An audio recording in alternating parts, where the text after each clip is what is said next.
राजा की खोई हुई यात्रा। बहुत समय पहले एक छोटे से राज्य का राजा था जिसका नाम राजा वीरेंद्र था। वह साहसी और समझदार था, लेकिन उसकी एक बड़ी खामी थी, उसका जिज्ञासु मन। वह हमेशा कुछ नया सीखने और खुद को चुनौती देने की चाहत रखता था। एक दिन उसने फैसला किया कि वह जंगल में जाकर अपनी सीमाएं परखेगा, बिना किसी सहायिका या मार्गदर्शक के। राजा ने अपने महल में एक संदेश भेजा कि वह जंगल में कुछ दिन अकेला रहेगा। उसने अपनी निजी रक्षक सेना को वापस भेज दिया और सिर्फ एक घोड़ा और कुछ जरूरी सामान ले लिया। उसने सोचा, इस जंगल में कोई खतरा नहीं हो सकता क्योंकि मुझे अपने राज्य पर पूरा विश्वास है। राजा वीरेंद्र जंगल में घुसते ही उसकी भव्यता में खो गया। चारों ओर हरे भरे पेड़, चहचहाती हुई चिड़ियाओं और शांति का माहौल था। वह धीरे धीरे अंदर बढ़ता गया, लेकिन वह ध्यान नहीं दे पाया कि वह रास्ता भटक चुका था। घने जंगल में खो जाने के बाद उसे एहसास हुआ कि वह अब वापस महल नहीं लौट सकता था।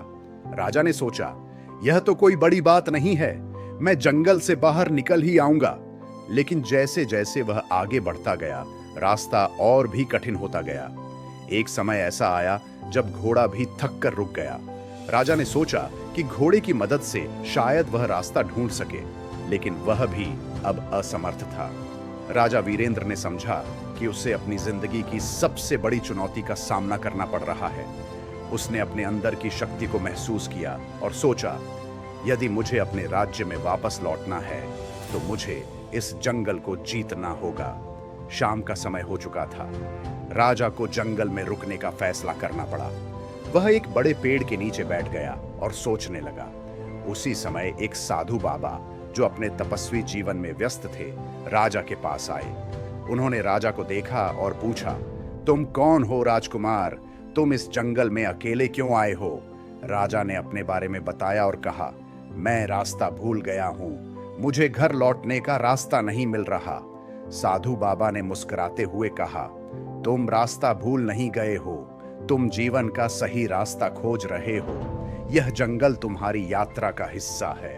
अगर तुम इसे पार करना चाहते हो तो केवल बाहरी रास्तों से नहीं, बल्कि अपने अंदर के रास्ते से चलना होगा। राजा ने बाबा के शब्दों को समझने की कोशिश की, लेकिन वह जानता था कि उसे एक योजना बनानी होगी।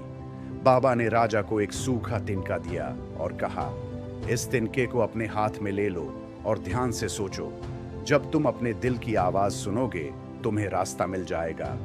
राजा ने तिनका पकड़ लिया और ध्यान में बैठ गया। वह अपनी आंखें बंद कर सोचने लगा।